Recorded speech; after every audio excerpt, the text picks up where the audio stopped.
전라도의 여름은 더울 뿐 아니라 갑자기 쏟아지는 비가 바람처럼 쏟아지곤 했다. 하지만 오늘 밤은 비가 올 뿐만 아니라 폭우, 천둥, 번개가 치고 바람이 너무 세게 불어서 길가의 나뭇가지들도 흔들렸다. 강주는 원래 산에 올라가 약초를 따고 마을로 돌아가는 길이었다. 산을 내려오기도 전에 검은 구름이 몰려왔고 비는 예고 없이 쏟아졌다. 어쩔 수 없이 그는 머리를 박고 뛰어야 했고 진흙탕 길을 건너야 했고 신발이 흠뻑 젖었고 겉옷이 몸에 달라붙었다. 비가 너무 많이 와서 그는 눈을 크게 떠도 눈앞에서 하얗게 물든 커튼만 보았다. 숨을 쉬면서 그는 길가에 있는 오래된 사원을 보았다. 별로 생각할 필요도 없이 그는 뛰어들어 물이 빠진 옷자락을 힘껏 털었다. 이렇게 젖어야 할 날이 올 줄이야. 그는 중얼거리며 손을 뻗어 소매의 물기를 제거했다. 무덤 전체가 어두웠고 야외에서 번갯불만 번쩍일 뿐 때때로 안쪽으로 비춰져 낡아빠진 동상과 이상할 정도로 적막한 분위기를 연출했다. 그가 잠시 앉아서 쉴 생각을 하자 갑자기 사당 문 밖에서 가벼운 발자국 소리가 울려 퍼졌다. 짙은 빗줄기 사이로 가느다란 실루엣이 천천히 다가왔다. 여자. 그녀는 흰옷을 입었지만 빗물 때문에 옷감이 몸에 달라붙어 얇은 선이 드러났다. 그녀의 긴 검은 머리카락은 땅에 한 방울씩 떨어지면서 굳어졌다. 그녀가 천천히 사당으로 들어서자 검은 눈이 경각심을 가지고 흔들렸다. 죄송합니다. 사람이 있는 줄 몰랐어요. 번개가 하늘을 가르고 순식간에 그녀의 얼굴을 비추었다. 강주는 자신도 모르게 숨을 죽였다. 그 얼굴은 연기처럼 창백했고 그녀의 입술은 마치 비의 추위에 절인 것처럼 떨렸다. 그러나 그가 가장 주목한 것은 그녀의 눈을 크게 뜨고 공포로 가득 차서 마치 그녀가 무서운 것을 피해 도망친 것처럼 보였기 때문이다. 무엇 때문인지 강준의 심장이 두근거린다. 전라도의 한 촌락. 산자락에 자리 잡은 광활한 제자 속에 몇 년 동안 외롭게 살아온 여인이 있다. 고아란으로 한때 권세 가문의 영부인이었지만 남편이 죽은 뒤부터는 세월의 먼지로 뒤덮인 높은 벽과 긴 복도 사이로 살며 차츰 고요한 그림자가 됐다. 세월이 흘러도 정부는 본래의 장엄함을 그대로 유지했지만 그 안에서 한 여성은 하루하루 외로움에 갉아먹고 있다. 항상 경건하게 고개를 숙였지만 등 뒤에서 어둠 속에 사는 과부, 바람조차 닿지 않는 여자에 대해 이야기한다. 그러나 그들은 그 닫힌 나무 문 뒤에 그녀가 여전히 사람이라는 것을 알지 못했다. 욕망을 가진 사람은 의리수업과 엄격한 예배 아래에 묻힌 감정을 가지고 있다. 우리 평생 책임밖에 모른다. 그런데 감정까지 억누르는 건 아닐까? 무더운 여름밤, 창가에 앉아있던 화라는 의도하지 않은 눈빛으로 어두운 정원을 내다보았다. 산들바람이 스쳐도 그녀의 마음에서 찌는 듯한 열기를 몰아내지 못했다. 어느 날까지 그녀는 다른 곳에서 온 한 젊은이가 일자리를 구하러 왔다는 소식을 들었을 때 주저하지 않고 그를 정부 안에 가두었다. 아무도 그것이 이성에 의한 결정인지 아니면 너무 오랫동안 억눌려온 감정 때문인지 모른다. 그러나 그 순간부터 운명은 조용히 움직였다. 그날 밤 폭우가 그를 옛 신사에 머물게 한 이후로 강주는 그의 인생이 다른 방향으로 갈 것이라고 생각한 적이 없었다. 하지만 운명은 항상 사람을 가장 예측하기 어려운 방법으로 놀린다. 그는 고시 집안의 식량창고 관리인으로 받아들여진 뒤 이곳에서 생활하는 리듬에 익숙해졌다. 제자는 크지만 이상할 정도로 황량하며 대부분의 가족은 아무 소리도 내지 않고 조용히 일합니다. 여기서의 주인은 다른 사람이 아닌 바로 그 과부이고 권력이 있지만 덮인 돌담만큼 차갑다. 하지만 강주는 한 여자가 정말 그렇게 고독하게 평생을 살 수 있다고 믿지 않는다. 그 여자는 정말 고기처럼 차가운가요? 매일 밤 일이 끝난 후 그는 긴 복도를 따라 어슬렁거렸고 그곳에서 기름 램프가 그의 오래된 나무 바닥에 그의 모습을 비추었습니다. 그는 자신이 왜 그런 습관을 가지고 있는지 이해하지 못했다. 호기심 때문인지 그녀가 주는 신비감 때문인지도 모른다. 그는 그녀가 사는 메인 집을 지나갈 때마다 항상 무의식적으로 발을 멈추고 시선은 닫힌 문을 스쳐 지나간다. 내부는 때로 등잔불에서 나오는 불빛이 비치고 때로는 고요한 어둠이 될 수 있다. 그러나 그는 그 얇은 문 뒤에 그를 지켜보고 있는 눈도 있다는 것을 알지 못했다. 희미한 달빛 아래 차가운 벽 사이에 뭔가가 형성되기 시작했다. 말이 아니라 행동이 분명한 게 아니다. 그냥 무언의 시선들이 뭔가 설명하기 힘든 걸 가지고 다니는 시선들. 밤이 깊어 달빛이 곳이 부인 뒤에 넓은 정원에 조용히 비쳤다. 나무들이 밤바람 아래 조용히 흔들리고 얼음 포장된 통로에 희미한 그림자를 드리웠다. 제이는 여느 날 밤처럼 조용했지만 한 사람은 아직 잠들지 않았다. 그녀는 베란다를 따라 천천히 걸었고 얇은 흰색 실크 셔츠는 부드럽게 흔들렸다. 밤 안개가 피부에 드리워져 있었고 매서운 추위였지만 그녀를 더 정신 차리게 하지는 않았다. 수년 동안 그녀는 고독에 익숙했지만 이름이 없는 무언가가 마음속에 맴돌았다. 그녀가 감히 이름을 부를 수 없는 설레임, 이상한 느낌. 갑자기 큰 바람이 갑자기 불어 미끄러운 돌길에 나뭇잎 몇 개를 쓸어내렸다. 그녀의 발에 있는 나무 나막씨는 발을 헛디뎌 몸의 균형을 잃고 완전히 앞으로 기울었다. 그러나 바로 그 순간 갑자기 강한 손이 그녀를 붙잡았다. 부인. 그녀가 정신을 차리기 전에 그녀의 허리를 맴도는 단단한 팔이 그녀를 끌어당기는 따뜻한 낮은 목소리가 울렸다. 그녀의 온몸이 그 사람의 가슴에 바짝 붙어 있었고 뜨겁고 활기차고 밤의 차가운 안개와 완전히 반대됩니다. 누우세요. 누가 허락을 해주셨습니까? 할머니는 소리를 질렀지만 목소리는 여느 때처럼 단단하지 않았다. 그녀의 눈은 떨리고 호흡은 가빠졌다. 내가 말하면 놓기 싫어. 강주는 목소리가 크지는 않지만 고요한 밤중에 울려 퍼진다고 속삭였다. 그의 팔은 여전히 풀리지 않았고 그의 눈은 그녀를 보고 깊고 예측하기 어려웠다. 둘 다 아무 말도 하지 않았다. 호흡만 서로의 피부에 부드럽게 닿아야 하고 둘 다 느낄 수 있는 것은 심장 박동뿐입니다. 그러나 그 순간 멀리서 발자국 소리가 울려 이 위험한 정적을 깨뜨렸다. 비가 또 와요. 7월의 밤비는 곳이 성을 덮고 있는 기와에 쏟아졌고 물방울이 처마를 따라 길게 미끄러져 땅으로 떨어지면서 규칙적인 투둑 소리를 냈다. 화란의 서재에는 온통 등잔불만이 감돌고 어둠에 잠겨 있었다. 그녀는 아직 잠들지 않았다. 서재 내부에는 테이블 위에 놓인 구리 향로에서 은은한 향기가 진동했다. 화라는 조용히 책 한 장을 넘겼지만 시선은 더 이상 뜻에 집중되지 않았다. 밖에는 밤바람이 나무 문틀을 통해 들어와 그녀의 부드러운 피부에 차가운 수분을 가져왔습니다. 그러나 밖 어둠 속에서 한 남자가 긴 복도를 헤집고 도서관을 향해 한 걸음씩 다가갔다. 강주는 나무 바닥에 늘어져 있는 등불의 불빛에 그의 실루엣을 받으며 문턱에 섰다. 그는 노크도 하지 않았고 허락도 기다리지 않았다. 강한 바람이 불어 문을 부드럽게 흔들었다. 그리고 그가 들어왔습니다. 나는 그녀를 너무 오랫동안 바라보았다. 이제 더 이상 지켜보고만 싶지 않아. 그의 목소리는 너무 오랫동안 이것을 억누른 것처럼 낮고 쉰다. 그의 눈은 어둠 속에서 빛났고 마치 포식자가 그의 목표를 잠근 것처럼 보였다. 화라는 깜짝 놀라 책을 탁자 위에 내려놓았다. 그녀는 눈썹을 찌푸리고 눈빛은 차갑지만 목소리는 약간 혼란스러웠다. 내가 누구라고 감히? 그러나 그녀가 말을 끝내기도 전에 거친 손이 그녀의 손목을 잡고 그녀를 가까이 끌어당겼다. 그는 숙였다.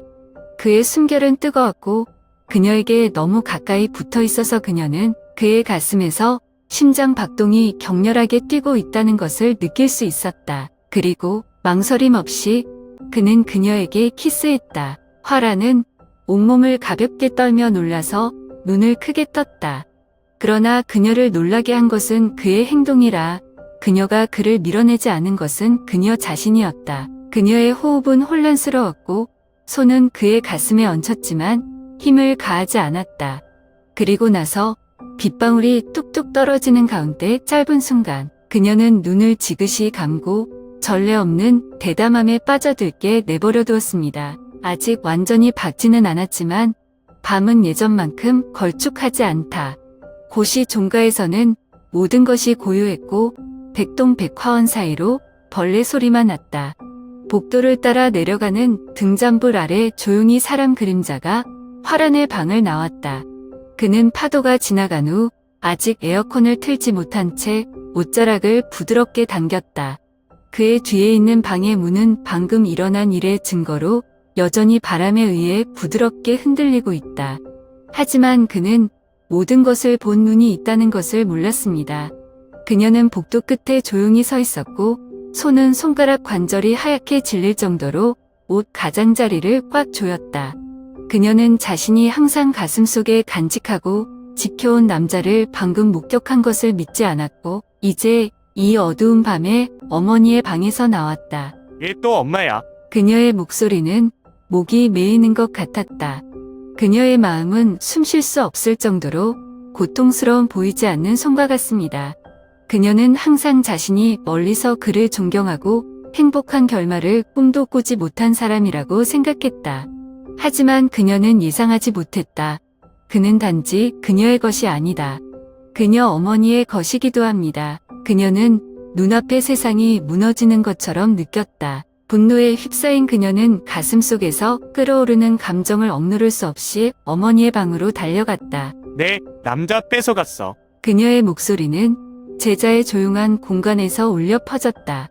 그 말은 분노뿐만 아니라 절망도 가지고 있어 가장 깊은 배신감을 느끼게 한다. 나무 탁자 옆에 소매를 가다듬고 앉아있던 화라는 이내 주춤거렸다. 그녀의 얼굴은 잠깐 동안 변했지만 곧 그녀는 평소 침착한 모습을 되찾았다. 그녀의 눈은 여전히 날카로움을 유지하고 있었지만 깊은 곳에서는 무언가가 부드럽게 흔들렸다. 당신은 진정한 사랑이 무엇인지 이해하기에는 너무 어리다. 그녀는 천천히 말했고 모든 단어는 명확했지만 마음은 자르는 것처럼 아팠다. 화라는 설명하려 하지도 변명하려 하지도 않았다.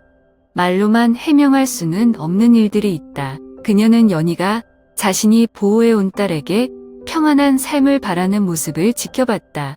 그러나 이제 그녀의 눈에는 그녀가 더 이상 어제의 고귀한 어머니가 아니라 그녀가 소중히 여기는 모든 것을 빼앗은 사람일 뿐이다. 밖에서는 밤바람이 여전히 나무 사이로 씩씩거렸지만 세 사람의 마음속에서는 폭풍우가 막 시작되었습니다. 고시 부인은 고귀한 피를 흘리지 않는 자들에게 결코 살기 쉬운 곳이 아니었다. 오래 머물수록 강주는 이곳이 단순한 제자가 아니라 비밀이 묻히고 계략이 짜여진 수렁이라는 것을, 그리고 작은 움직임 하나하나만을 바라보는 눈빛을 이해하게 된다. 비록 아무도 말하지 않았지만 그는 자신의 존재가 모든 것을 혼란스럽게 했다는 것을 알았다. 그는 지나갈 때마다 가족의 시선과 조용한 수다를 느꼈다. 그러나 무엇보다도 그는 화란의 장남 태연의 경계심을 느꼈다. 고시 부부의 유일한 후계자로서 태연은 예의와 기강 속에서 자라면서 사람을 보는 법, 권력을 유지하는 법, 누구보다 자신의 가문에 누가 위협이 되는지 잘 알고 있다.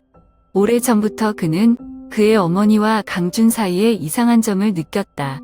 아무도 말하지 않았지만 증명하기 위해 말이 필요 없는 것들이 있었다. 그리고 어느 날 그 의심은 더 이상 억누를 수 없었다. 고요한 심야에 그는 사람을 시켜 강준을 서재로 불러들였다. 나는 내가 무슨 계략을 꾸미는지 모르지만 내가 나서기 직전에 이 관아에서 사라져라. 오칠한 나무 의자의 등을 기대고 앉은 태연은 눈빛이 칼날처럼 차갑다. 그의 뒤에서 촛불이 흔들리고 결연한 표정을 짓고 있다. 강준은 그의 맞은편에 서서 손을 꼭 잡고 있었다. 분노는 가슴에 잠겼지만 그는 반박할 수 없었다. 그는 자신이 누구인지 이해합니다. 명분이 없고 지위도 없는 사람은 처음부터 여기에 속하지 않았다. 내가 갈게. 하지만 그녀는 동의합니까? 그의 목소리는 크지 않지만 모든 단어에는 뭉클한 울림이 있다. 그는 더 이상 태연을 쳐다보지 않고 방구석에 서 있는 여자에게 시선을 돌렸다. 그녀는 돌아오지 않았다. 그저 거기 서서 조각상처럼 조용히 떨림을 감추려는 듯 넓은 소매 속에 손을 숨겼다. 그는 기다린다. 한마디만 하면, 그가 갈 필요가 없다고 말하면 그는 모든 것을 무릅쓸 것이다. 그러나 그녀는 아무 말도 하지 않았다. 시간은 세 사람 사이에서 끝없이 지속되며 바람 소리만 들리고 문은 여전히 나무 사이로 씩씩거린다. 결국 화라는 눈을 지그시 감고서 몸을 돌려 그에게 등을 돌렸다. 작별 인사도 없이, 뒷모습도 없이. 강준이 형 뒷모습 보고 심장이 엄청 뛰었어요. 그는 세상이 그에게 등을 돌려도 적어도 그녀는 그렇게 하지 않을 것이라고 생각했다. 하지만 마지막에 그가 그녀에게서 받은 유일한 것은 그냥 침묵이죠. 아마도 그것이 가장 명확한 대답일 것입니다. 전라도 밤은 고시로 덮인 기와 위로 빗소리만 뚝뚝 떨어졌다. 공간은 마치 운명의 소용돌이 속에 갇힌 사람들처럼 슬픈 색으로 물들어 있다. 강주는 오늘 밤 이후 다시는 이곳에 올 수 없다는 것을 알고 있다. 이 넓은 제자, 익숙한 김복도, 그가 먼 그림자를 조용히 바라보던 정원은 모두 과거가 될 것이다. 하지만 떠나기 전에 그는 놓지 못한 것이 하나 있다. 매서운 빗줄기 속에서 그는 연희가 항상 작은 기름 램프 옆에 스노키를 좋아하는 후원을 향해 조용히 걸어갔다. 그는 그녀의 이름을 부르지 않고 문계단에 서서 기다렸다. 그리고 운명의 설정으로 그녀는 그의 존재를 느꼈다. 연희는 몸을 돌려 서 있는 그를 보자 기가 막힌 눈빛으로 의복이 빗물에 흠뻑 젖었다. 다음 생이 있다면 그녀가 이렇게 고통받게 놔두지 않겠다. 그는 마치 모든 글자가 마음에 새겨져 있는 것처럼 천천히 말했다. 비 오는 밤의 약한 빛 속에서 그의 눈은 미련과 무기력함을 빛냈다. 연희는 말이 없었다. 그녀는 그냥 걸어와서 그를 팔로 껴안았다. 자신이 가질 수 없다는 것을 알고 있는 것을 붙잡고 싶어하는 절망에 찬 포옹. 그녀는 울었다. 그 사람 때문에 우는 것이 아니라 말로 표현할 수 없는 사랑이 떠나야 하기 때문에 자신을 위해 울어야 합니다. 서로를 향하지 못한 마음이 떨어져 있어야 하기 때문입니다. 그는 부드럽게 그녀의 머리에 손을 얹었지만 더 이상 약속할 수 없었다. 왜냐하면 그는 약속을 해도 할 수 없는 것들이 있다는 것을 알기 때문이다. 멀지 않은 곳에서 창 앞에 선 화라는 빛 속에서 멀어져가는 강준의 실루엣을 향해 아련한 시선을 보냈다. 아무도 그녀의 마음이 지금 무슨 생각을 하고 있는지 모른다. 그녀의 얼굴에는 여전히 빗물이 흐르고 있다는 것만 알고 있다. 빗물인데 눈물인가요? 시간은 과거의 모든 것을 휩쓸고 가는 잔잔한 물결처럼 흘러간다. 고시 일가는 이제 변했고 낡은 벽은 보수되었고 옛 하인들은 늙거나 떠났으며 말년에 조용히 사는 여성의 모습만 남아있다. 화라는 이제 늙었고 검은 머리카락은 매년 은빛으로 얼룩져 왔다. 그러나 시간이 아무리 잔인해도 그녀는 강준이 그의 떠나기 전에 남긴 선물인 매와 수건 하나한 물건을 간직했다. 몇 년이 지났고 많은 우기가 오고 갔지만 그녀의 마음속의 사랑은 실제로 죽은 적이 없다. 사라지지 않고 세월의 먼지 속에 파묻혀 아무도 볼 수 없는 그을음 같은 불길이다. 매일 밤 제자가 고요에 잠길 때 그녀는 다시 수건을 꺼내 색이 바른 자수선 하나하나를 천천히 쓰다듬었다. 아무도 그 순간 그녀가 무슨 생각을 하고 있었는지 훗날 후회하거나 아니면 단지 영원히 돌아오지 못한 그림자를 기억할지 모른다. 그리고 연희 그녀는 더 이상 약한 소녀가 아닙니다. 인생은 그녀에게 사랑이나 운명 같은 헛소리는 더 이상 믿지 않고 강한 여자가 되는 법을 가르쳤다. 그러나 그녀가 설명할 수 없는 한 가지가 있는데 비가 올 때마다 그녀는 자신의 마음이 공허하고 너무 고통스러워서 울음을 터뜨렸지만 그 이유를 몰랐다. 아마도 그녀의 영혼 어딘가에 아직도 옛 기억이 남아있을 것이다. 또는 아마도 아무리 깊이 묻어도 결코 사라질 수 없는 고통이 있을 것이다. 욕망, 사랑, 금지는 모두 결코 해결책이 없는 비극을 만들었다.